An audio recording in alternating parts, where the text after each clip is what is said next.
All right, so this is Grubbin with Griff.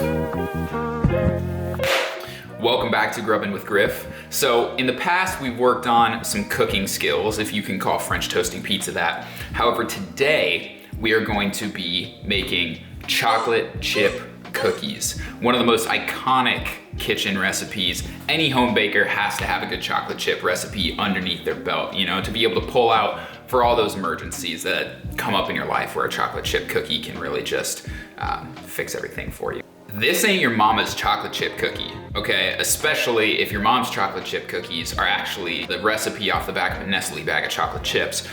First things first, you need to give your 1 cup of unsalted butter a super mushroom level up. You'll do this by browning your butter on the stove to give it a real toasty s'mores vibe.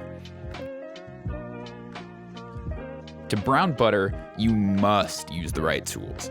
Stay away from anything too small or with a dark bottom, or risk joining the ranks of those infomercial people who don't even know how to sit down without drenching themselves in a bowl of spaghetti. Instead, use a moderately sized, light-colored pot and cook your butter over medium heat, stirring it constantly. The light bottom will let you easily see your butter's evolution, and the high walls will prevent you from recreating your 4th grade science fair volcano. As I learned the hard way, unattended butter in too small of a pot can quickly boil over and cover your stovetop, floor, and bare feet in molten butter. You'll also want to keep a heat-proof bowl nearby. Butter will quickly overcook, so you'll need to get it out of the hot pot as soon as it's done. In the wise words of the poet and philosopher Eminem, you only get one shot. Make sure your butter is constantly moving around, either by stirring it with a rubber spatula or swirling the pot. As you cook the butter, the milk solids are going to separate from the milk fat, and the solids will sink to the bottom. These milk solids are what you're turning golden brown by cooking your butter over the stove. But you can burn them faster than Abed taking down Hillary Duff's crew, so be careful. Your butter will go through a few stages, and you'll need to look out for it to turn from a pale yellow to a medium brown. Most of the color change happens when your butter's foamy, so your constant stirring and light-bottomed pot will let you get a peek at its progress. Once the butter's a medium brown, immediately pour it into your awaiting bowl.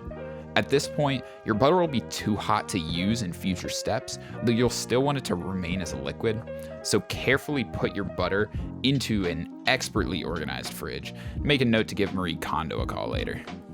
Now that the butter's chillin', let's get our dry ingredients prepped for the party.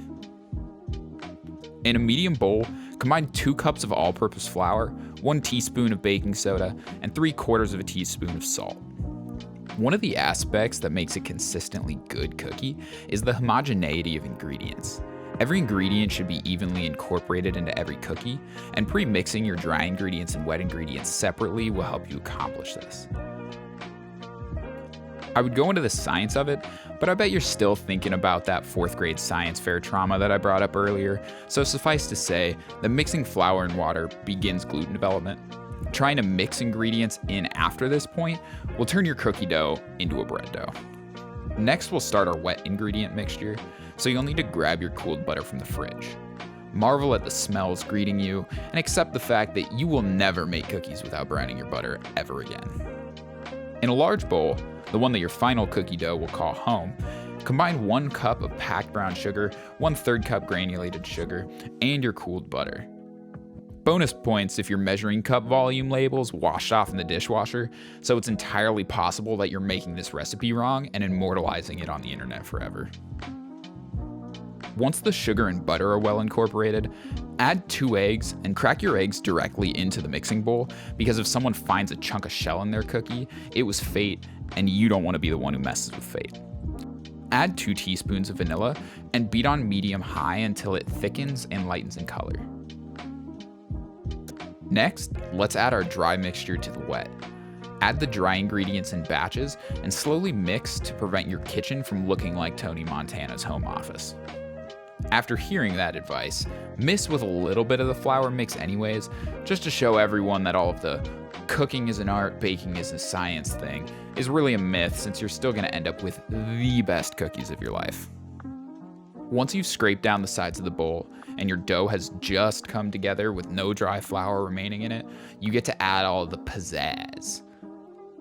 I personally used 1 chopped chocolate bar and about a cup of crumbled toffee bits because I decided to be a rule follower today, but this is where you can make the cookies your own.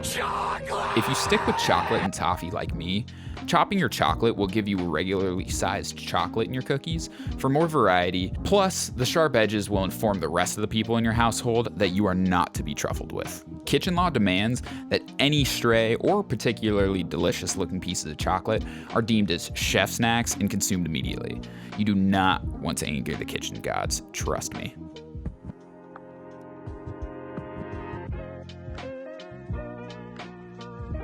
Admire your completed cookie dough before remembering that, despite how delicious it is not your final product. Preheat your oven to 375 degrees Fahrenheit now, instead of 10 minutes ago, to prolong the anticipation of warm, gooey cookies and give you an ironclad excuse to keep eating the dough.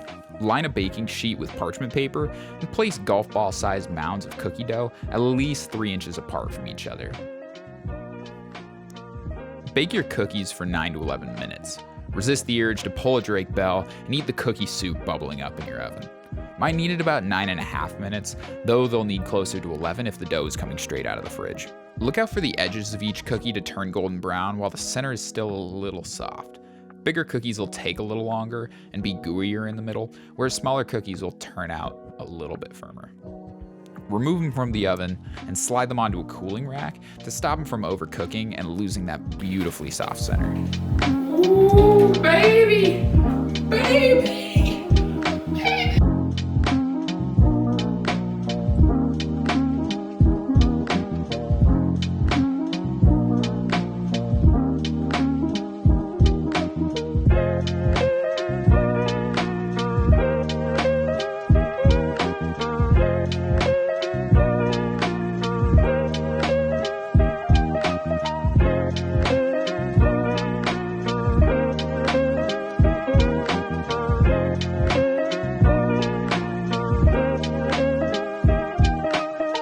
See, I've already made an entire batch of cookies, and this is all that is left I've already made an entire batch of cookies, and this is the only man left standing after my family came in here and demolished them. That just tells you how good they are. Now go forth with your S-tier cookies, share them with your friends, your family, the Cookie Monster. Everyone knows he's gonna love them. Wait, no, let me actually do the line that I wrote. So go forth, share these cookies with your friends, your family, your internet audience, and just brace yourself for your life to turn into one of those old Axe body spray commercials.